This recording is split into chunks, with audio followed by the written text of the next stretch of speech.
મિત્રો અમે આવ્યા હતા કાંઠેથી આવતા પછી ગુમલાનો વોલ મૂક્યા હતો તો 10-15 પાપલેટ આવી ગયા, એક ગણો આવી ગયો હતો ને ગુમલા એક બેસન ગુમલા આવ્યા હતા. તો અમે બધા હમા કરી નાખ્યા ગુમલા. તો આવી રીતના હમા કરી નાખવાના, પછી લાઈન કરી દીધી તોરણિયા.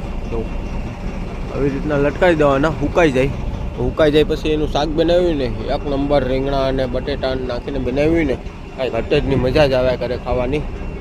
તો અમે દર વખતે ગુમલા અહીંયા આવતા ને તો એ હુકવતા, પણ હુકવ્યા ને બીજે કે હા 1-2 દી થાય ને તો વરસાદ આવે, 1-2 દી થાય ને તો વરસાદ આવે એટલે પાણીમાં પાછા ફેંકી દઈએ, કેમ કે એમાં પછી જીવાત પડી જાય એટલે ન ખવાય એટલે પાણીમાં ફેંકી દેતા હતા.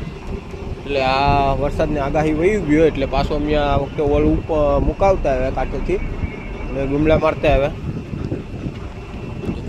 છે એટલે આપણે મૂકવી દેવાય.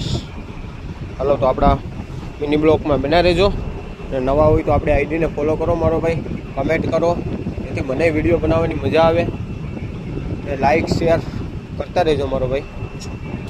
હાલો તો ફરી મળશું આપણે નેક્સ્ટ વિડીયોમાં.